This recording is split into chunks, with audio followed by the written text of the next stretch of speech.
Hello students, welcome back to the mathematical theme. So हम continue करेंगे अपना class relation in function का। हम one one onto function पढ़ चुके थे। फिर हमने लास्ट क्लास में कंपोजिशन ऑफ फंक्शन पढ़ा था। एक बार रिकैप कर लेते हैं। अगर f एक फंक्शन है a से b में और g एक दूसरा फंक्शन है जो b से c में डिफाइंड है, तो इनका जो कंपोजिशन है वो वन वन है। अगर ये दोनों ही फंक्शन वन वन है तो कह क्या रहा है कि f एक फंक्शन है फ्रॉम a टू b जो कि वन वन है। g दूसरा फंक्शन है फ्रॉम b टू c, ये भी वन वन है, तो इनका कंपोजिशन भी वन वन होगा। फिर एक दूसरा क्वेश्चन है इसी तरीके से, ये कहता है कि f एक फंक्शन है फ्रॉम a टू b जो कि ऑन टू है।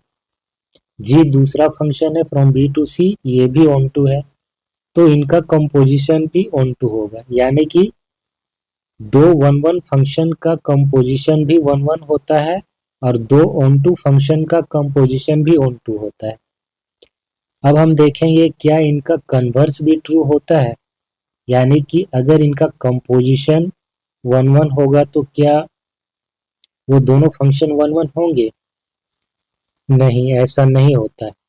और एग्जाम्पल 20 में हमने यही देखा था। इसमें क्या था, एफ और जी दो फंक्शन थे, इनका कंपोजिशन दिया गया था कि वन वन है, और क्वेश्चन ये था क्या एफ और जी दोनों नेसेसरली वन वन होंगे? तो इसमें हमने देखा था कि नहीं, ऐसा नहीं होता है, दोनों वन वन नहीं होते हैं, केवल एफ वन वन होता है और जी वन वन नहीं होता है। ठीक है। सो अगर दो फंक्शन है एफ और जी, और अगर गॉफ डिफाइंड है यहाँ पर, ठीक है, गॉफ डिफाइंड है और गॉफ वन वन है, गॉफ डिफाइंड और गॉफ वन वन है, तो सिर्फ एफ वन वन होगा, जी वन वन नहीं होगा। जरूरी नहीं कि जी वन वन हो भी सकता है बट कंपलसरी नहीं। और नेक्स्ट क्वेश्चन में अगर एफ और जी दो फंक्शन है और इनका कंपोजिशन गॉफ डिफाइंड है तथा गॉफ ऑन टू है, तो सिर्फ जी ऑन टू होता है। जी नेसेसरली ऑन टू होता है, बट एफ ऑन टू होगा कि नहीं इसकी गारंटी नहीं होती। ठीक है। तो क्या हमने समझा कि अगर गॉफ डिफाइंड है और वो वन वन है तो सिर्फ एफ वन वन होता है, जी के वन वन होने की गारंटी नहीं है। और अगर गॉफ ऑन टू होता है तो जी ऑन टू होता है, एफ के ऑन टू होने की गारंटी नहीं। यही चीज यहाँ पर भी है। गॉफ अगर वन वन है तो एफ वन वन होगा, गॉफ अगर ऑन टू है तो जी ऑन टू होगा। अब हम कंटिन्यू करेंगे एग्जाम्पल 22 से। हमारे पास एक फंक्शन डिफाइंड है from this set to this set, और ये वन वन है, वन वन और ऑन टू है।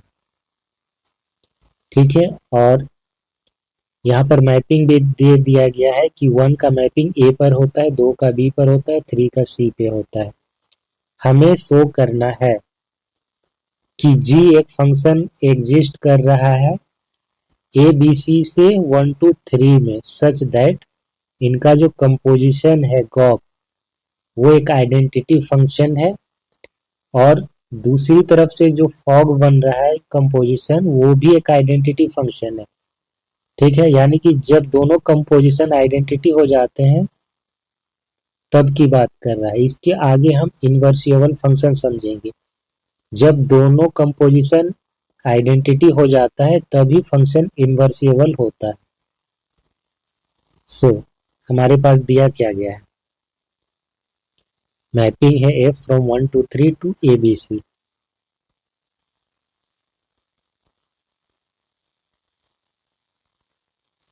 ठीक है।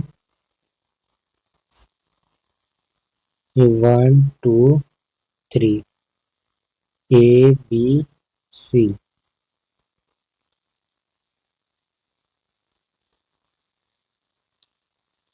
सो वन का map under the function f क्या हो रहा है, ए पे जा रहा है, टू का बी पे जा रहा है, और थ्री का सी पे जा रहा है।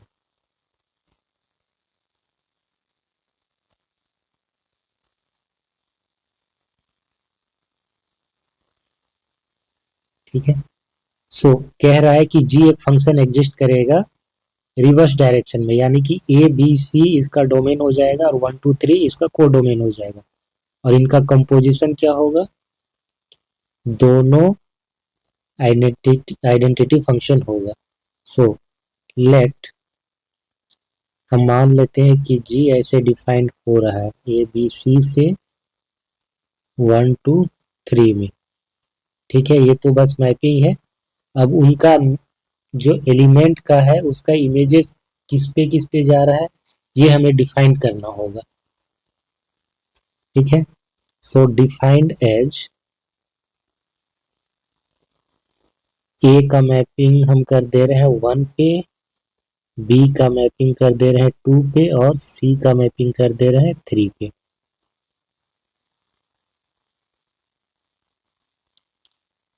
तो हर एक एलिमेंट के लिए गॉफ और फॉग निकाल करके हमें देखना पड़ेगा। सो निकालते हैं गॉफ।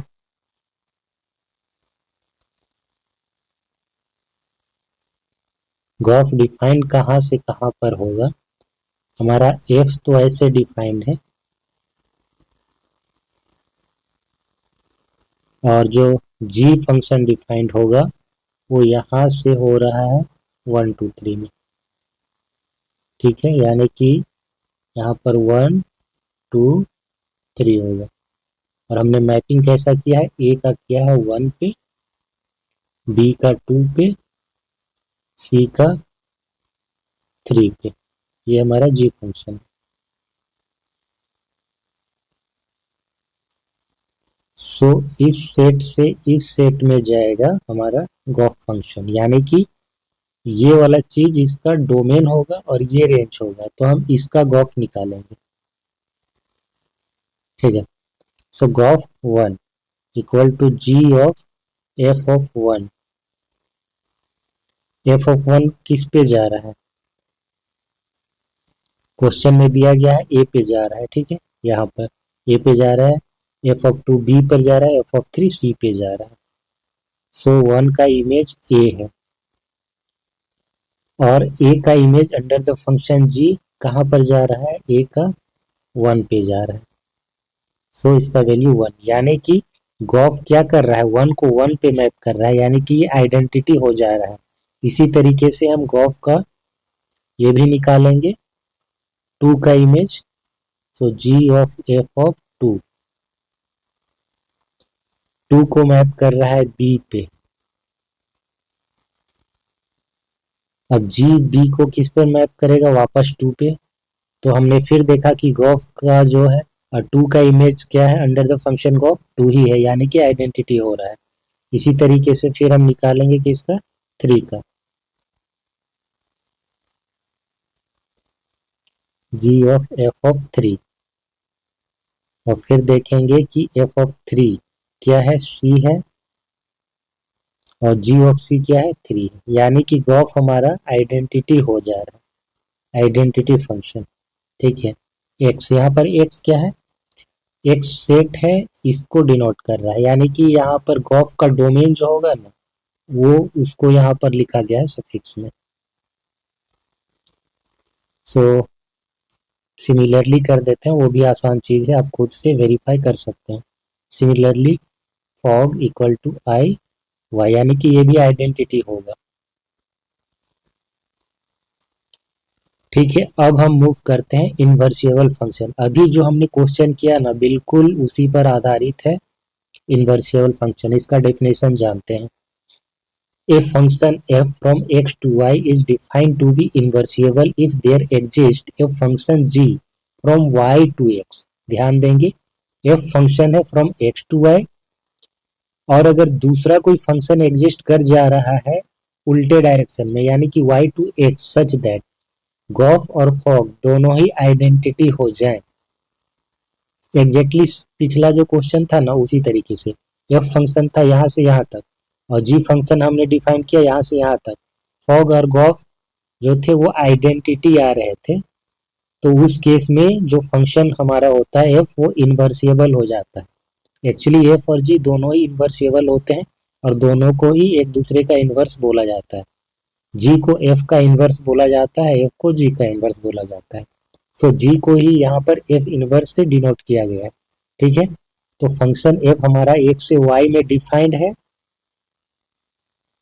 ये फंक्शन इन्वर्सिबल कहलाएगा अगर एक दूसरा फंक्शन जी एग्जिस्ट करे from Y to X such that gof और फॉग दोनों ही आइडेंटिटी हो जाएं, तब जी कहलाएगा इनवर्स ऑफ एफ, एफ का इनवर्स कहलाएगा और उसको डिनोट किया जाता है एफ इनवर्स, यानी कि हम जी को हम एफ इनवर्स लिख रहे हैं। ठीक है, अब अगर इसी को एफ के साथ ऑपरेट करें, जैसे कि गॉफ इक्वल टू आइडेंटिटी आ रहा है ना, तो यहाँ पर जी क्या है, एफ इनवर्स है, इसी को हम एफ इनवर्स लिखते हैं। So f inverse of f equal to identity होता है। इसी को आप इधर से भी लिखिए तब भी आइडेंटिटी आएगा। बेसिकली ये फॉग हो गया, ये गॉफ और ये फॉग। सो आई होप आपको ये क्लियर हो गया होगा कि इन्वर्सिबल फंक्शन क्या होता है और कब होता है। सो एक नोट है इसमें, अगर एफ इन्वर्सिबल है देन एफ वन वन और ऑन टू होगा और ये कन्वर्सली भी ट्रू होगा। अगर हमारा कोई फंक्शन एफ इन्वर्सिबल है तो इसका मतलब एफ वन वन और ऑन टू होगा, और अगर function one one onto है तब इन्वर्सिबल भी होगा। ऐसा क्यों होता है पता है, यहीं से समझ लेते हैं। देखिए यहाँ पर क्या है कि फंक्शन हमारा एफ डिफाइंड है इस सेट से इस सेट में। वन वन ये है क्यों है, क्योंकि इधर के डिस्टिंक्ट एलिमेंट का ना डिस्टिंक्ट इमेज मिल रहा है। एक एलिमेंट का इमेज इधर एक किसी पे जा रहा है, फिर इस दूसरे एलिमेंट का इमेज इस पे नहीं जा रहा है, वो अलग जा रहा है, फिर तीसरे का ये भी अलग जा रहा है, तो ये वन वन है।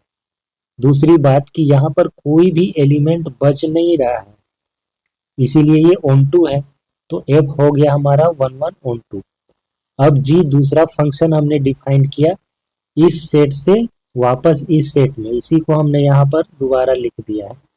ठीक है, यहीं से रिवर्स डायरेक्शन में जाना थोड़ा सा खिंच होता है, इसीलिए हमने इसी को इधर लिख दिया। बेसिकली कंपोजिशन भी हमें दिखाना था, तो कंपोजिशन के लिए ये बेस्ट इमेज होता है।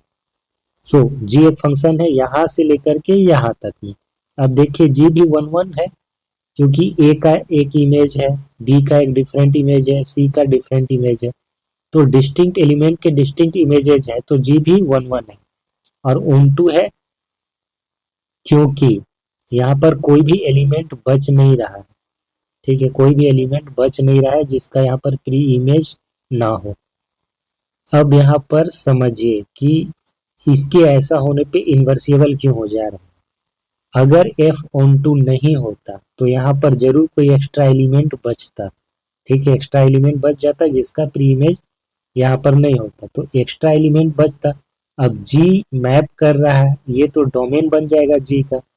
अब जी का अगर ये डोमेन है तो फिर हर एक एलिमेंट का इमेज यहाँ पर मिलेगा, अदरवाइज जी फंक्शन ही नहीं होगा।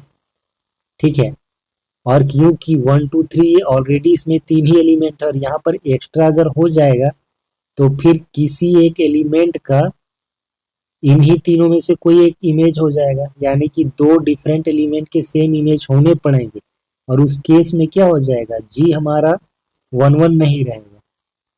ठीक है, समझ रहे हैं बात को। इसीलिए एफ और जी दोनों ही वन वन और ऑन टू होते हैं। ठीक है, यानी कि एफ जिस एलिमेंट को यहाँ पर मैप करता है, जी क्या करता है उसी को वापस यहाँ पर भेज देता है। एफ इस एलिमेंट को यहाँ पर मैप कर रहा है, जी क्या कर रहा है इसी को वापस टू पर भेज दे रहा है, यानी कि ये टू है वापस टू पर आ गया। एफ क्या कर रहा है, थ्री को मैप किया सी पर, जी क्या किया सी को वापस मैप कर दिया थ्री पर। तो इस तरीके से हो रहा है, तब जाके वो आइडेंटिटी बनता है। गॉफ और फोग दोनों ही आइडेंटिटी बन जाता है, यानी कि सेम एलिमेंट का खुद के साथ मैपिंग हो जाता है। गॉफ का अगर गॉफ फंक्शन का 1 का इमेज निकालें तो 1 ही आएगा, 2 का इमेज 2 ही आएगा, 3 का इमेज 3 आएगा। उसी तरीके से फॉग का भी, तो अपने आप पे ही मैपिंग होने लगता है, इसीलिए इन्वर्सिबल होता है। अब चलिए कुछ एग्जाम्पल करते हैं। एक फंक्शन है, set of natural number n से डिफाइंड है y पर, और फंक्शन इस तरीके का है F x equal to 4x+3, जहां पर y जो हमारा कोडोमेन है वो ये सेट है y belongs to n such that y equal to 4x+3। इसका मतलब समझ रहे है क्या? यहाँ f डिफाइंड है n से y में, और एक फंक्शन दे दिया गया है कि किस तरीके से वो डिफाइंड है, और y जो है हमारा कोडोमेन, कोडोमेन को यहाँ पर स्पेसिफाई कर दिया है कि ये है क्या। y बेसिकली सेट है, collection of all those element from set of natural number n such that, ये जो स्मॉल y है 4x+3 के बराबर है, यानी कि इसके, और ये हमारा क्या है, फंक्शन डिफाइंड है for all x belongs to n, यानी कि ये इमेज सेट है हमारा, ठीक है। ऐसे ये कोडोमेन होता है, ये n है और ये हमारा ये डोमेन और ये कोडोमेन। तो जनरली क्या होता है कि जो फंक्शन मैप करता है वो इसका सबसेट होता है, जो इमेज सेट होता है वो कोडोमेन का सबसेट होता है। जब ये सबसेट जब ये इमेज सेट कोडोमेन के बराबर हो जाता है ना, तब ये फंक्शन ऑन टू हो जाता है। तो यहाँ पर पहले ही कह दे रहा है कि ये जो हमारा कोडोमेन है ये एक्चुअली में इमेज सेट है, इस फंक्शन का ही क्या है, इमेज का कलेक्शन है, ठीक है। ये कलेक्शन ऑफ y, और y इक्वल टू 4x+3, यानी कि ये 4x+3 को y बोल दिया है, इसी को हम f ऑफ x भी बोलते हैं। तो ये क्या है, इमेजों का कलेक्शन है, इमेजेस जितने भी बन रहे हैं, यानी कि ये सेट हमारा y क्या हो गया, सेट ऑफ इमेजेस के बराबर हो जा रहा है कोडोमेन, इसीलिए यहाँ पर फंक्शन ऑन टू हो जाएगा, और 1 1 हम यहाँ से प्रूव कर लेंगे, तो 1 1 हो गया, ऑन टू हो गया, इसीलिए f इनवर्सिबल होगा। आसान क्वेश्चन है ये।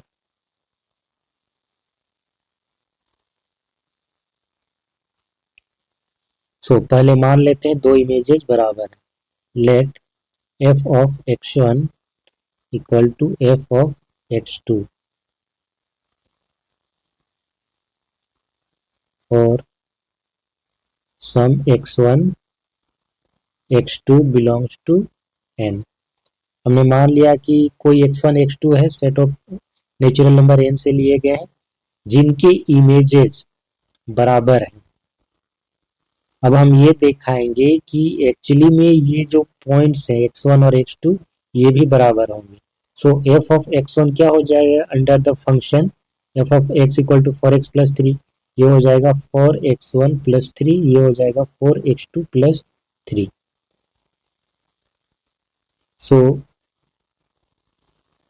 ये कैंसल हो जाएगा, 4x1 equal to 4x2, this implies x1 equal to x2, और इसीलिए क्या हो जाएगा, f इज 1 1, ठीक है, यही होता है 1 1। f 1 1 हो गया। अब हम ऑन टू चेक करते हैं। ऑन टू तो कह ही दिया है क्वेश्चन में, y जो है कलेक्शन ऑफ इमेजेस के बराबर है, since y equal to small y belongs to n, यानी कि collection of all the y such that y equal to 4x+3 और some x belongs to n। ये क्या हो जाएगा, रेंज ऑफ f बोलिए या फिर image of f, range of f। ये हमारा कोडोमेन के बराबर हो जा रहा है, इसीलिए f क्या हो जाएगा, ऑन टू हो जाएगा। दिस इंप्लाइज f इज इनवर्सिबल, क्योंकि f हमारा 1 1 ऑन टू है, इसीलिए इनवर्सिबल होगा। और अगर इनवर्सिबल होता है तो f 1 1 ऑन टू भी होता है, दोनों तरफ से ये ट्रू होता है। नेक्स्ट क्वेश्चन देखते हैं। हमारे पास एक सेट है y collection of n square, जहां पर n क्या है, नेचुरल नंबर्स है। Consider a function f from n to y such that f of n equal to n square so that f is inversible. Find the inverse of f. Same question है जैसा अभी हमने किया है, एकदम वैसा ही। पहले 1 1 देखेंगे हम।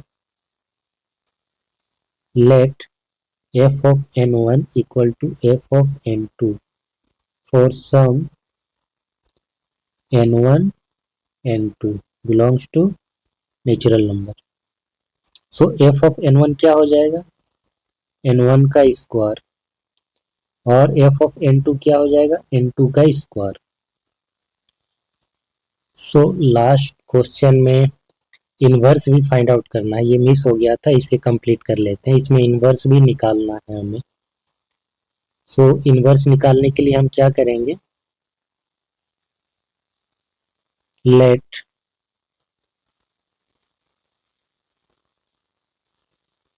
y belongs to capital Y, एक एलिमेंट ले लेते हैं।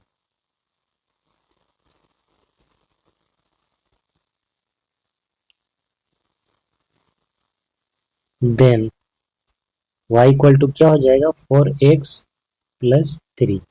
क्यों होगा 4x+3, क्योंकि f हमारा डिफाइंड है n से y में, और फंक्शन क्या है 4x+3। तो ये जो f ऑफ x होता है यही इमेज होता है, ठीक है, x का इमेज होता है, उसी को हम y से डिनोट करते हैं। यानी कि यहाँ पर जितने भी इमेजेस आ रहे हैं उन्हीं में से हमने किसी को रेंडमली y मान लिया है, स्मॉल y, ठीक है। तो y इक्वल टू 4x+3 होगा, ठीक है, फॉर सम x।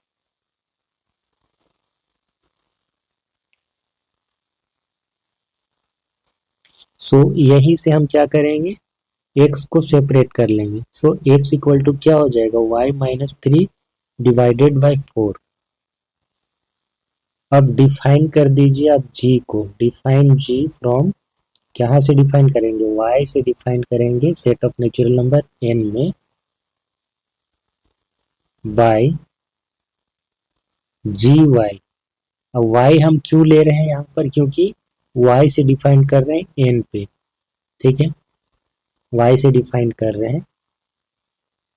और किस तरीके से डिफाइन करेंगे, g y equal to y-3 divided by 4।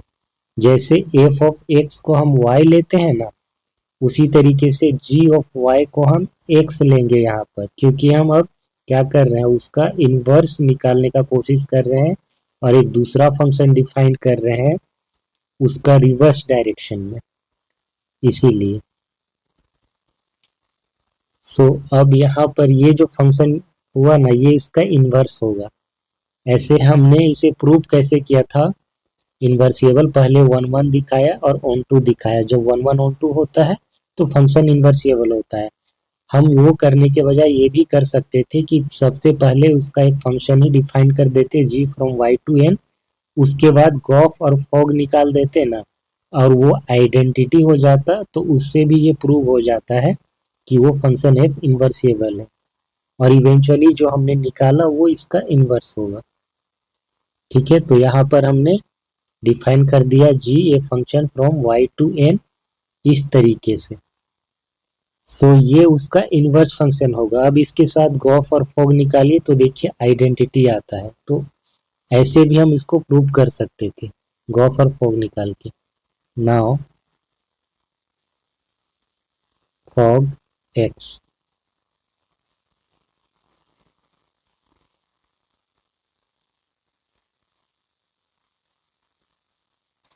नहीं गॉफ x होगा ना,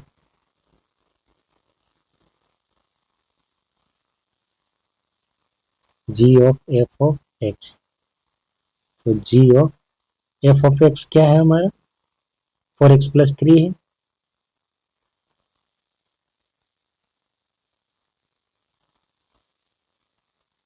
एंड g फंक्शन हमने कैसे डिफाइन किया, y-3 डिवाइडेड बाई 4। जो भी एलिमेंट दिया जाएगा g को, वो क्या करेगा, y-3/4 करेगा। तो यहाँ पर 4x+3 दे रहा है, तो दैट मीन्स ये क्या हो जाएगा, 4x+3 -3 / 4। तो यहाँ पर आप देखेंगे कि 3 कैंसल आउट हो जाएगा, फिर 4x/4 आएगा, तो यहाँ पर लास्ट में x आएगा, यानी कि x का इमेज x आया अंडर द फंक्शन गॉफ। उसी तरीके से फॉग का भी आप निकालेंगे, y ले लेते हैं यहाँ पर, कोई कंफ्यूजन नहीं होगा इसीलिए। सो g ऑफ y क्या है, y-3/4, और f क्या कर रहा है, 4x+3 कर रहा है, जो भी उसको दिया जाएगा। दैट मीन्स ये 4x+3, तो यहाँ पर क्या आएगा, फाइनली y आएगा, यानी कि y का इमेज y ही आ रहा है। गॉफ और फंक्शन फॉग दोनों ही आइडेंटिटी हैं, इसीलिए f हमारा इन्वर्सिबल होगा, तो ऐसे भी कर सकते थे। सो चलिए इस क्वेश्चन को भी उसी तरीके से बनाएंगे, 1-1-2 वाला तरीके से नहीं बनाएंगे, ठीक है। यानी कि हम उस फंक्शन को ही निकालेंगे, क्योंकि हमें इन्वर्स भी निकालना है, तो इन्वर्स फंक्शन ही पहले डिफाइन कर लेंगे, एक फंक्शन डिफाइन कर लेंगे मतलब, और बाद में हम ये दिखाएंगे कि वो इन्वर्सिबल है और वो इन्वर्स फंक्शन भी निकालेंगे। सो लेट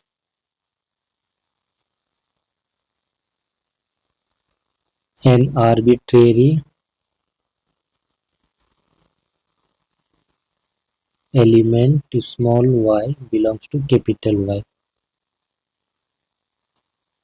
then ये जो y है ये क्या है, हमारा इमेज है फंक्शन, किसी पॉइंट का इमेज है, आर्बिट्रेरी है, तो जो f ऑफ n है इसी को ना y मान रहे हैं हम, therefore y equal to f of n equal to n²। So n equal to क्या हो जाएगा, स्क्वायर रूट ऑफ y हो जाएगा।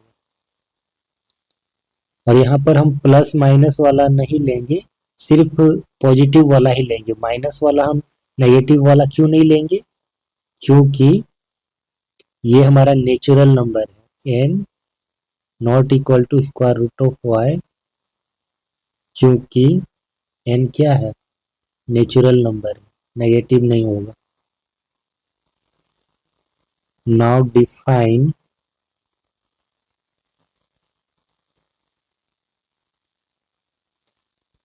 gy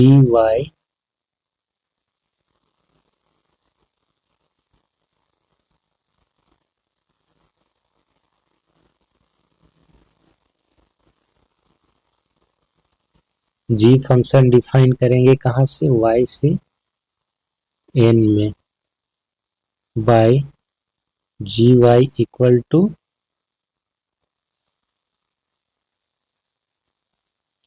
square root of y, ऐसे डिफाइन करेंगे। सो y हमारा फंक्शन था, f फंक्शन था हमारा n से y में, और g फंक्शन डिफाइन किया हमने y से n में। सो अब हम गॉफ और फॉग निकाल करके देखते हैं, अगर वो आइडेंटिटी आ गया दैट मीन्स ये क्या हो जाएगा, f इन्वर्सिबल हो जाएगा, और यहाँ पर gy equal to square root of y, ये उसका इन्वर्स फंक्शन हो जाएगा। Gof, now gof of x, g of f of x equal to क्या हो जाएगा, f ऑफ x हमारा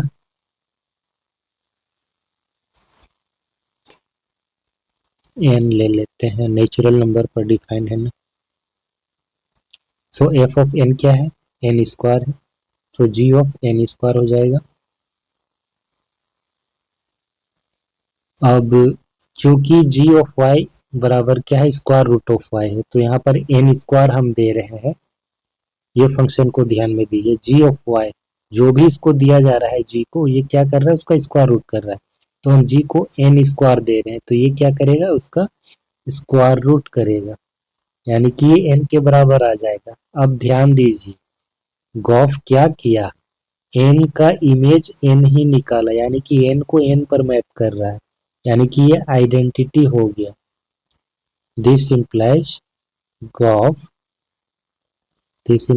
गॉफ इक्वल टू आइडेंटिटी, और ये किस पर डिफाइंड होगा, एन पर, मतलब गॉफ का जो डोमेन है वो एन होगा।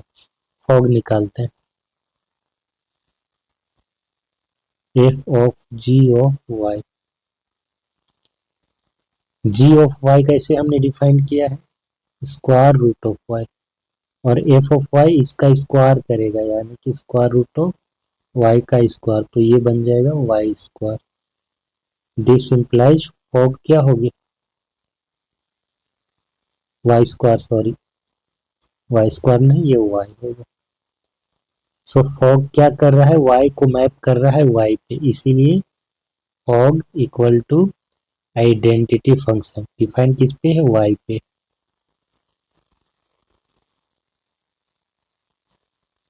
Identity function,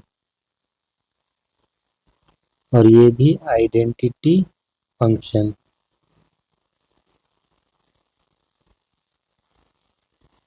Therefore f is inversible and f inverse बराबर क्या हो जाएगा, g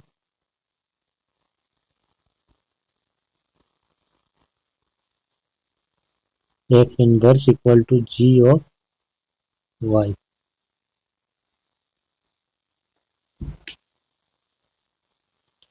सो आज के लिए बस इतना ही। वीडियो अच्छा लगा हो तो इसे लाइक और शेयर करें। तो मिलते हैं नेक्स्ट क्लास में, ये बाकी के क्वेश्चन हम नेक्स्ट क्लास में करेंगे, उसके बाद एक्सरसाइज के क्वेश्चन करेंगे। आई होप कि ये वीडियो आपको अच्छा लगा होगा। So thanks for watching, bye bye.